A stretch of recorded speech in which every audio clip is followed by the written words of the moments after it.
একটি হাদিস আপনাদের সামনে একটু বলি।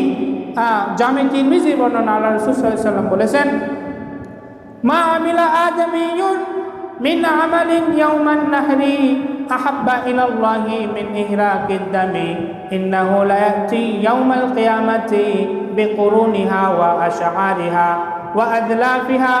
নবীজি বলেছেন, মা আমিলা আদমিয়ুন মিন আমালি ইয়াওমিন নাহরি, ঈদুল আজহার দিনে মানুষ যত আমল করে, যত কাজ করে, যা কিছু করে, সবচাইতে প্রিয় আহাব্বা ইলাল্লাহি মিন ইহরাকিদ দামি, সবচাইতে প্রিয় আমল হচ্ছে আল্লাহর নামে পশুর রক্ত প্রবাহিত করে দেয়া।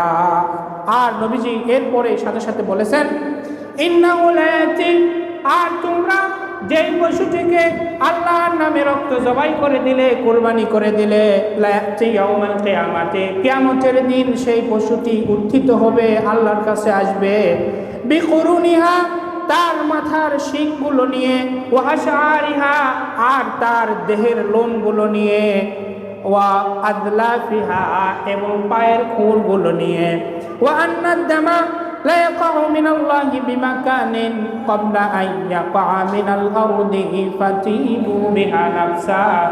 আর ওই যে পশুটা তোমরা জবাই করেছো, জবাইয়ের সময়ে পশুর শরীর থেকে রক্তটা জমিনে পড়ার আগেই ওই রক্তটা আল্লাহর কাছে প্রিয় হয়ে যায়।